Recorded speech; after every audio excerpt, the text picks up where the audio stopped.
Hello everybody, Nine Andes. How's everybody today? I'm doing pretty good. Beautiful day, I must say. It's a little chilly, but it's not so bad. My nose looks like it's scarlet red, but it's really not. I don't know what's up with that. But anyway, I know I haven't been drinking wine, just saying. Yeah, tonight's a State of the Union address, and everybody's like, well, I should have done that before. Yeah, well, you need the Speaker of the House to invite you. So, he didn't think that was appropriate. He decided to put that off. So now a bunch of them magnidiots there in Congress have decided that they don't want him to come and speak now. Because he put them in their place last time. So they don't want him coming to speak. And they had Joni Ernst on one of those news shows. Don Jr. But yeah, so doesn't seem like they want him to come and show up. And it's so bad that Mini Mike Trump got my Johnson decided that he had to have a little tete-a-tete with his people and tell them to shut the hell up tonight and show some respect and some decorum on the Congress floor. We know how well that's going to go, don't we? But anyway, yeah, they're going to try and do some of that stuff. You know what I'd like to see Biden do? Get out there and call them out by name. Every single one of them that said this, did that, voted against this, all the bills that he wants. Yeah, that's what I would like to see. Oh, Vivi's way out the back 40 there. Come on, Viv, let's go. So, yeah, I would like him to call out all of them.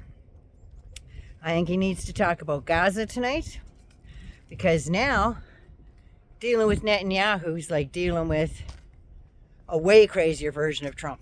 This guy has gone so far right-wing that it's ridiculous, and his top 3 people in his cabinet are as bad or worse than he is, and he's taking advice from these people. So I'm thinking that maybe something's got to be done, because he's definitely not listening to anybody. He doesn't care who's telling him what. He just does whatever the hell he likes.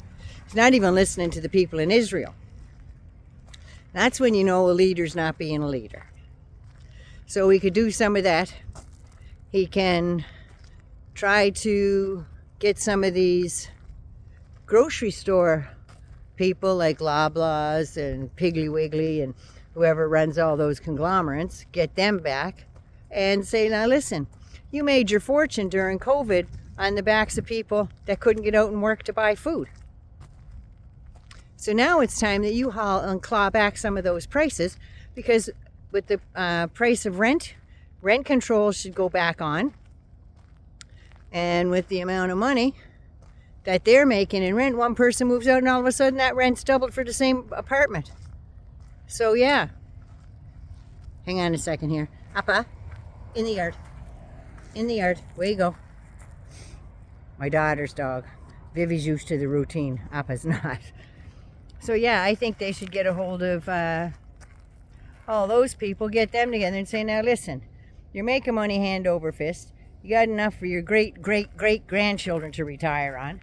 How about cutting your fellow citizens a break? And the same with the grocery store people. They're doing that up here in Canada now, you know. We have Metro and Loblaw are the 2 biggest ones, and President's Choice.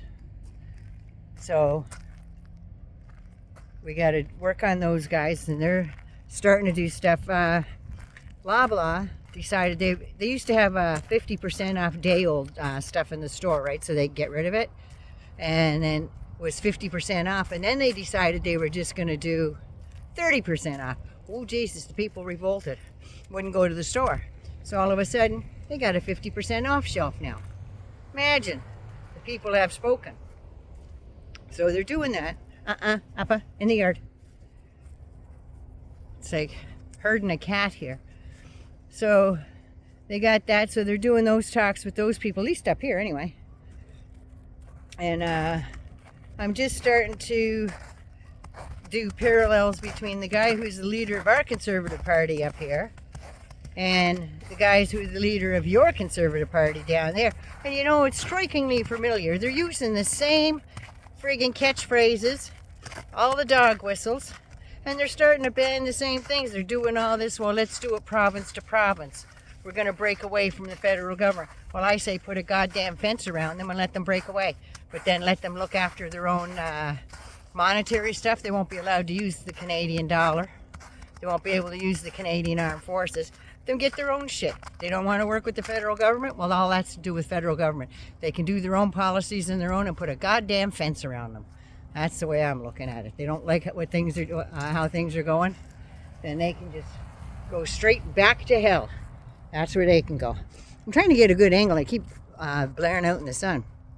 But anyway, that's the way that goes. So I'm going to give it a little halt here. And I'm going to do my one on our Conservative Party and the conservative visit fascism. So you be good to you. Take care. Naughty Nana loves you. If you're new, don't forget to subscribe, like, and share with the people that you like. Maybe some of them need a lesson. Mwah. Naughty Nana loves you.